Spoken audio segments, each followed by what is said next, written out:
आमल की एकादशी जो कि फाल्गुन मास के शुक्ल पक्ष की एकादशी होती है, इस दिन का हमारे हिंदू धर्म में खास महत्व है।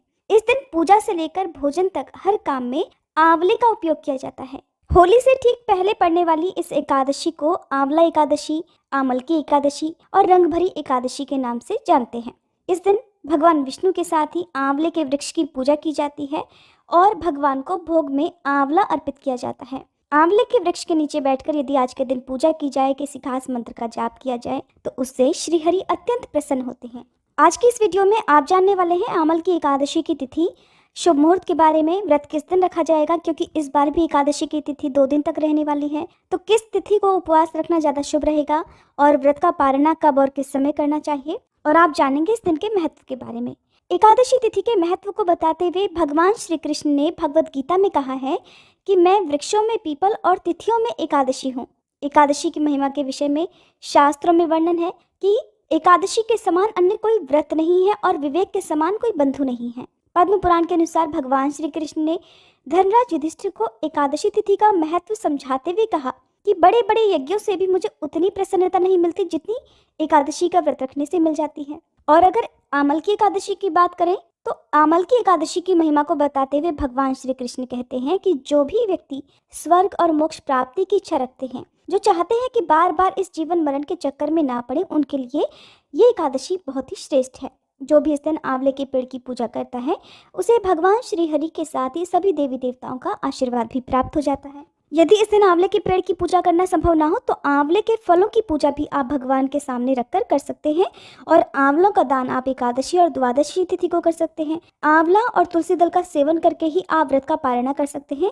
जो भी भक्त उपवास रखते हैं उन्हें एकादशी के दिन आंवले का सेवन नहीं करना चाहिए।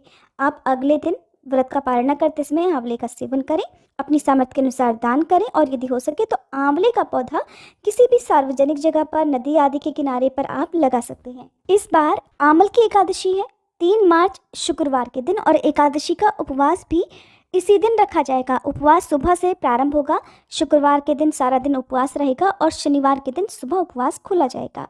जब भी आप एकादशी का उपवास रखते हैं तो उससे एक दिन पहले आपको दशमी तिथि के नियमों का पालन करना चाहिए।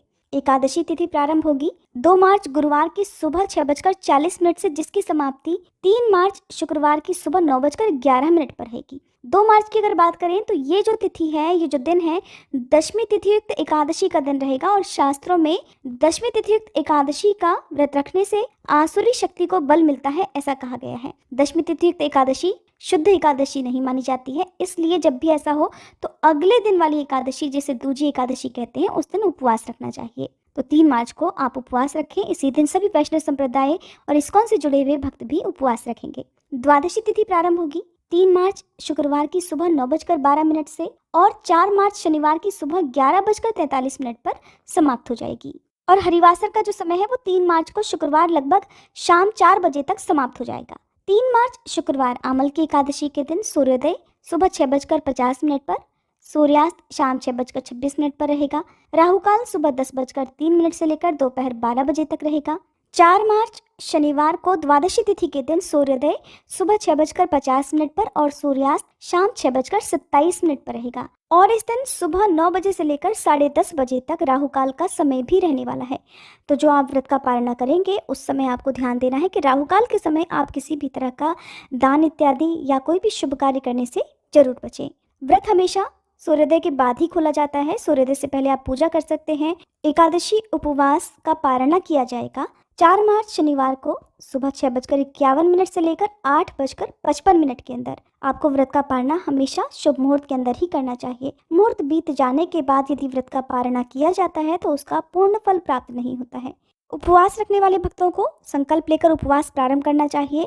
दिन भर उपवास रखना चाहिए। इस दिन भगवान विष्णु की पीले फल, पीले फूलों से पूजा करनी चाहिए। आंवले का फल अर्पित करना चाहिए। अन्न का, नमक का, चावल से बनी वस्तुओं का त्याग इस दिन करना चाहिए। और द्वादशी तिथि को व्रत खोलने से पहले भगवान को भोग जरूर लगाएं। भोग में तुलसी दल, जल, शुद्ध सात्विक भोजन या फल अर्पित करें और उसी को प्रसाद रूप में ग्रहण करके उपवास खोलना चाहिए।